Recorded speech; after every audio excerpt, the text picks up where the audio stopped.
എൻ്റെ പേര് നിഷാം. ഞാൻ നിഷാം വേങ്ങര എന്ന രീതിയിലാണ് ഈസുകാലത്ത് അറിയപ്പെടുന്നത്. ഞാനും പെങ്ങളും കൂടി ചെയ്യുന്ന പാത്തു ഷുക്കൂർ എന്ന റീലിൽ നിന്നാണ് ഞാൻ ഈ സിനിമയ്ക്ക് എത്തുന്നത്. ആ ഒരുപാട് വർഷമായിട്ട് സിനിമാ മോഹമുള്ള ഒരാളായിരുന്നു. അങ്ങനെ ജുനൈസ്കാർ എന്ന റീല് കണ്ട് അതിൽ നിന്നാണ് എനിക്ക് ആ ഒരു ചാൻസ് കിട്ടിയത്. ഇതിലും അത് തന്നെ ഷുക്കൂർ എന്ന ക്യാരക്ടറാണ് ചെയ്തത്. അപ്പോൾ ഇസ്മായിൽ എങ്ങനെയാണ്? എൻ്റെ 8ാമത്തെ മൂവിയാണ്. കഴിഞ്ഞ വർഷം കൂടുതൽ ആലപ്പുഴ എന്നെ വിളിച്ചത് പ്രൊഡക്ഷൻ കൺട്രോൾ ഷൗക്കത്ത് വണ്ടിയിലാണ് ഡയറക്ടറാണ് മീറ്റ് ചെയ്ത്. ഒരു PS എന്നൊരു കഥാപാത്രം സെക്രട്ടറിയാണ്. ക്ലബിൻ്റെ ഗ്രൗണ്ട്, ലഹരി, അതുപോലെ തന്നെ ഫുട്ബോൾ, അങ്ങനെ ഒരു നമ്മളൊരു മലപ്പുറം ജില്ലയെ ബേസിലാണെങ്കിലും മൊത്തം വേൾഡ് കപ്പിൻ്റെ സമയമാണ്. അപ്പം നല്ലൊരു മെസ്സേജ് ഒരു സിനിമയിൽ വാങ്ങാൻ പറ്റി. ഒരു ക്യാരക്ടർ റോളന്നെ നമ്മൾ ചെയ്യാൻ പറ്റി. അന്ന സാധനം ഡയറക്ടറും അതേപോലെ തന്നെ നമ്മളെ ഒരു കഥാപാത്രം ഉള്ളിൽ നിന്ന് ചെയ്യാൻ പറ്റിയെന്നാണ് വിചാരിക്കുന്നത്. ഇപ്പൊ ഈ മലപ്പുറം ബേസ്ഡ് ആയ ഒരു മൂവിയാന്ന് പറഞ്ഞു. അപ്പോൾ ഇതിലെ ഈ മൂവിയുടെ ഏറ്റവും പ്രത്യേകത ഇതിന്റെ സ്ലാങ് ഭയങ്കര ലോക്കലായിട്ട് ആൾക്കാർ സംസാരിക്കുന്ന, അവിടുത്തെ മെയിൻ ആൾക്കാർ നേറ്റീവ് ആൾക്കാർ സംസാരിക്കുന്ന ഒരു ഭാഷയിലാണ് ഫുൾ ത്രൂ ഔട്ട് മൂവീസ് പോണത്, അതായത് ഭാഷയൊക്കെ. അപ്പൊ നിങ്ങളും നാട്ടുകാര് അത് തന്നെയാണ് സാധാരണ ഇപ്പോ സിനിമ കളിക്കുന്നത് മലപ്പുറം, കോഴിക്കോട് ഭാഗങ്ങളിലാണ്. അപ്പൊ നമ്മുടെ ഭാഷ ഇപ്പൊ കേരളത്തിൽ മൊത്തം എടുത്തിട്ടുണ്ട്, എല്ലാവരും അക്സെപ്റ്റ് ചെയ്തിട്ടുണ്ട്. ഒരിക്കലും അത് ലോ ലെവലിലേക്ക് പോയി എന്ന് പറയാൻ പറ്റില്ല. പിന്നെ കാരണം ആൾക്കാർ അപ്പൊ എല്ലാ ഭാഷമാനോട് സ്വീകരിക്കുന്നുണ്ട്. അപ്പൊ അതേപോലെ മലപ്പുറം ഭാഷ ആൾക്കാർ കയ്യിലെടുത്തിട്ടുണ്ട്. ഇപ്പോൾ മുമ്പ് MAT മൂസ പോലത്തെ സാധനം മൊത്തം കേരളത്തിൽ മലപ്പുറത്ത് മാത്രമല്ല ഓടിയിട്ടുള്ളത്, കേരളം മൊത്തത്തിൽ ഓടിയ ഒരു സീരിയൽ വർക്കായിരുന്നു. എല്ലാം ഇഷ്ടപ്പെട്ടിട്ടുണ്ട്. അപ്പോൾ അതേപോലെ തന്നെ ഈ സിനിമ അവരല്ലേ Sudani from Nigeria, Malappuram slang ആണ്. അതേപോലെ തന്നെ നിങ്ങളുടെ നേറ്റീവ് പ്ലേസ് മലപ്പുറമാണോ? പെരിന്തൽമണ്ണ. ഓക്കെ. ഡിസ്ട്രിക്ട് മലപ്പുറം ജില്ല. അപ്പോൾ ഈ ഒരു ഭാഷ യൂസ് ചെയ്യുമ്പോൾ എങ്ങനെയായിരുന്നു? നിങ്ങൾക്ക് കുറച്ചുകൂടി ഈസി ആയിരുന്നോ? അതായത് ഇപ്പോൾ ഓരോ പ്രദേശത്തിനനുസരിച്ചുള്ള ഒരു സ്ലാങ് അവർക്ക് സ്വന്തമായിട്ടുണ്ടാവും. ഇപ്പോൾ കോട്ടയത്തെ ഒരു ശൈലിയാണ്, ഇങ്ങോട്ട് വന്നത് ട്രിവാൻഡ്രത്തിന്റെ ആ ഒരു സ്റ്റൈലാണ്. നമുക്ക് രാജവാണിക്യം ചെയ്യുന്ന സമയത്ത് ആ ഒരു സ്ലാങ് നമുക്ക് പെട്ടെന്ന് ട്രാക്ക് ചെയ്യാൻ പറ്റില്ലെങ്കിലും അതിലെന്താണ് നമ്മൾ ഉദ്ദേശിക്കുന്ന സംഗതി ആളുകൾക്ക് കിട്ടാൻ. ഇപ്പൊ ഏതൊരു ശൈലിക്കും ഏതൊരു ഭാഷ, ഞങ്ങളുടെ ഭാഷ ഞങ്ങൾക്കൊരു അഭിമാനമാണ്. അതേപോലെ തന്നെയാണല്ലോ മലയാളമാണ് എല്ലാം പ്രദേശത്തിന്റെയും രീതിക്കനുസരിച്ച്. ഇപ്പോ കയ്യിന് ഞങ്ങൾ കജ്ജി എന്ന് പറയും, നിനക്ക് ഞാൻ ഇജ്ജ് എന്ന് പറയും. അങ്ങനെ അത് അതൊരു പണ്ടത്തെ പഴമയാണതൊക്കെ, നമ്മുടെ പൈതൃകത്തിൽ നിന്ന് കിട്ടിയ സാധനം. കേൾക്കാനും ഒരു രസമുണ്ട്.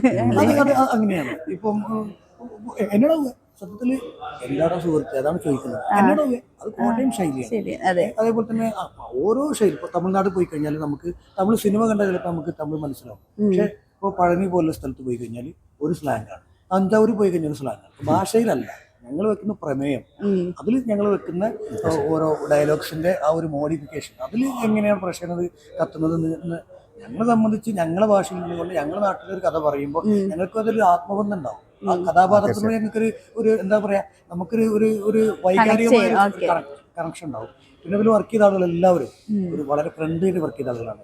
കൈലാഷ് ഏട്ടൻ വളരെ സീനിയറായിട്ട് ആർട്ടിസ്റ്റാണ്. അഖിൽപ്രഭ 5-6 സിനിമകളിൽ വന്ന ഒരു നായകനാണ്. അപ്പോൾ ഇതിൽ ഒരു വലിപ്പ ചെറുപ്പമില്ലാതെ ഒരു ടീമായിട്ട് വർക്ക് ചെയ്യാൻ പറ്റും. ടീമായിട്ട് ഞങ്ങൾക്കിത് പ്രസന്റ് ചെയ്യാൻ പറ്റും. പിന്നെ ഉള്ളതൊക്കെ പ്രേക്ഷക കയ്യിലാണ്. ഇവിടെ കോടികൾ മുടക്കുന്ന സിനിമകളും ചെറുതായി വരുന്ന സിനിമകൾ. സുഡാനി ഫ്രം നൈജീരിയ, അത് സകരിയ, ആ ഒരു ടീമിന്റെ എന്താ പറയാ, തീർത്തും മലപ്പുറം ജില്ലയുടെ സെവൻസിന്റെ കഥ പറഞ്ഞൊരു സിനിമയാണ്. പക്ഷെ അത് കയറി കത്തിയില്ലേ, ഇത് എന്താ നാളെ സംഭവിക്കുന്നത് നമുക്ക് പറയാൻ പറ്റില്ല. സിനിമ തീർച്ചയായും മലപ്പുറത്തിന്റെ കഥ മാത്രമല്ല, ടോട്ടലി നമ്മുടെ കേരളത്തിൽ ഇപ്പൊ നടന്നുകൊണ്ടിരുന്ന തൂഫാൻ പോലത്തെ വിഷയങ്ങളെ സംബന്ധിച്ചും അതേപോലെ വേൾഡ് കപ്പിന്റെ സംഭവമല്ലേ, ആ ടൈമായിട്ട് എല്ലാം കൂടെ നല്ല മിക്സ് ചെയ്ത് അടിപൊളി സൂപ്പർ പടമാണ്. ഇപ്പൊ നിഷാം കോണ്ടന്റ് ക്രിയേറ്ററിൽ നിന്ന് ഇങ്ങോട്ട് ഇതിലോട്ട് വരും ഫസ്റ്റ് മൂവിയാണോ? ഞാൻ നേരത്തെ വർക്ക് ചെയ്തിട്ടുണ്ട്. പടം ഇറങ്ങുന്നത് ഫസ്റ്റ് ആയിട്ടാണ്. അപ്പൊ ആ ഒരു ഡിഫറൻസ് എങ്ങനെയുണ്ടല്ലേ? കോണ്ടന്റ് ക്രിയേഷനിൽ വരുന്ന ഒരു 30 സെക്കൻഡിൽ 1 മിനിറ്റ് റീല് പോലെ അല്ലല്ലോ നമ്മുടെ മൂവി വരുമ്പോ. തീർച്ചയായിട്ടും നല്ല മാറ്റമാണ്. ഒന്ന് സിനിമന്റെ ഒരു സ്പീഡ്, അതിനൊരു ഇതുണ്ട് ടൈമിങ്. നമ്മൾ നോർമലി സ്പീഡ് പറഞ്ഞാൽ സംസാരിക്കുന്നത് പ്രത്യേക ഒരു മീറ്ററും കാര്യമൊക്കെ ഉണ്ട്. അത് ശരിക്കും നല്ല ഒരു എക്സ്പീരിയൻസ് ചെയ്യാൻ പറ്റിയിട്ടുണ്ട്.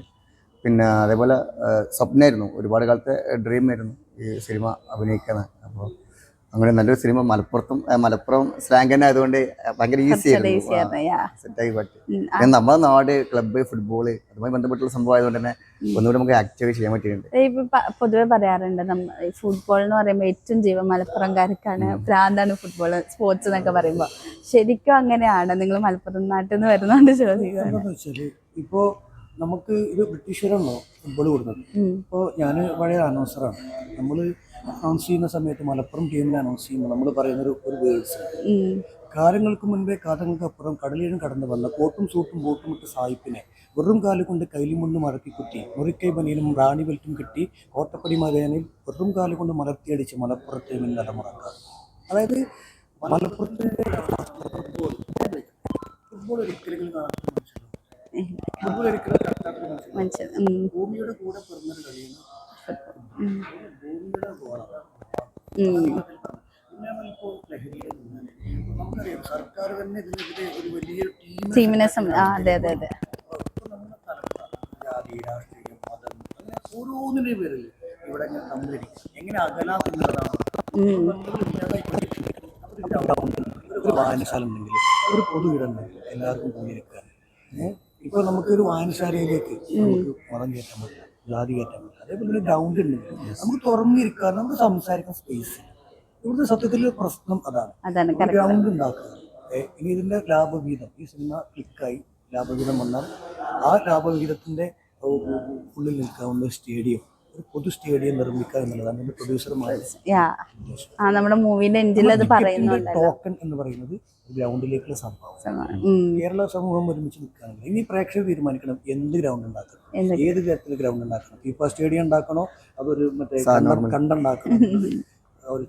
ഓക്കെ, അപ്പോൾ നമ്മുടെ മൂവി ആണെങ്കിലും ജൂലൈ 3 റിലീസാണ്. എന്താ നമ്മുടെ പ്രേക്ഷകരോട് പറയാനുള്ളത്? പ്രേക്ഷകർ കുടുംബസമേതം തിയേറ്ററിൽ തന്നെ പോയിട്ട് ഏതൊരാൾക്കും അക്സെപ്റ്റ് ചെയ്യാൻ പറ്റുന്നത് ഫീലുണ്ട്, റൊമാൻസ് ഉണ്ട്, ഗെയിമുണ്ട്, അടിയുണ്ട്, കോമഡി ഉണ്ട്, ഒരു ഫുൾ പാക്കേജ് പടമാണ്. പിന്നെ ആദ്യമായിട്ട് ആണ് ഞങ്ങൾ ഡയറക്ടർ സുനീഷ് സാർ ഈ പടം ചെയ്യുന്നത്. പിന്നെ വളരെയധികം എക്സ്പീരിയൻസ്ഡ് ആയിട്ടുള്ള ഷമീർ ജിബ്രാനാണ് ഇതിൽ ക്യാമറ കയറുന്നത്, അസോസിയേറ്റ് ആയിക്കോട്ടെ എല്ലാവരും. പക്ഷേ ഞങ്ങളുടെ ബഡ്ജറ്റ് എന്ന് പറയുന്നത് വളരെ ചെറിയ ബഡ്ജറ്റ്.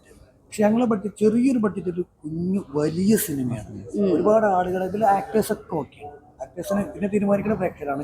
നമ്മളെ സംബന്ധിച്ച് നമ്മളെ ഭാഗങ്ങൾ നമുക്ക് തന്നത് അയ്യോ എന്ന് പറയും ഓക്കെ എന്ന രീതിയിലാണ് പോയിട്ടുള്ളത്. ഇനി പ്രേക്ഷകരുടെ കയ്യിലുള്ളത് എല്ലാവരും ഒരു കുഞ്ഞു സിനിമ. നിങ്ങൾ കാണുന്ന ഓരോ ടിക്കറ്റും ഒരു ഗ്രൗണ്ടിലേക്കുള്ള സംഭാവന, അതുവഴി ഒരു മെസ്സേജ് ഞങ്ങൾ ഈ സിനിമയിൽ കൊടുക്കും. എന്താ പറയുക, എല്ലാവരും തിയേറ്ററിൽ പോയി കാണണമെന്ന് പറയുള്ളത്. കാരണം അത് മൊത്തത്തിൽ നമുക്കും ടോട്ടലായിട്ട് മാറ്റം കൊണ്ടുവരാൻ പറ്റും എന്ന് പറയുന്നത്. അപ്പോൾ മൂവി ഹിറ്റാവട്ടെ എന്ന് ആശംസിക്കുന്നു. നിങ്ങളും എന്താ പുതുതായിട്ടുള്ള പല പല ക്യാരക്ടേഴ്സിൽ ഞങ്ങൾ മുന്നേ എത്തട്ടെ എന്ന് ആശംസിക്കുന്നു. Thank you. പരമാവധി നിങ്ങളുടെ ഭാഗത്ത് നിന്ന് ഞങ്ങൾക്ക് എല്ലാവരും സപ്പോർട്ട് ചെയ്യണം. Sure, thank you.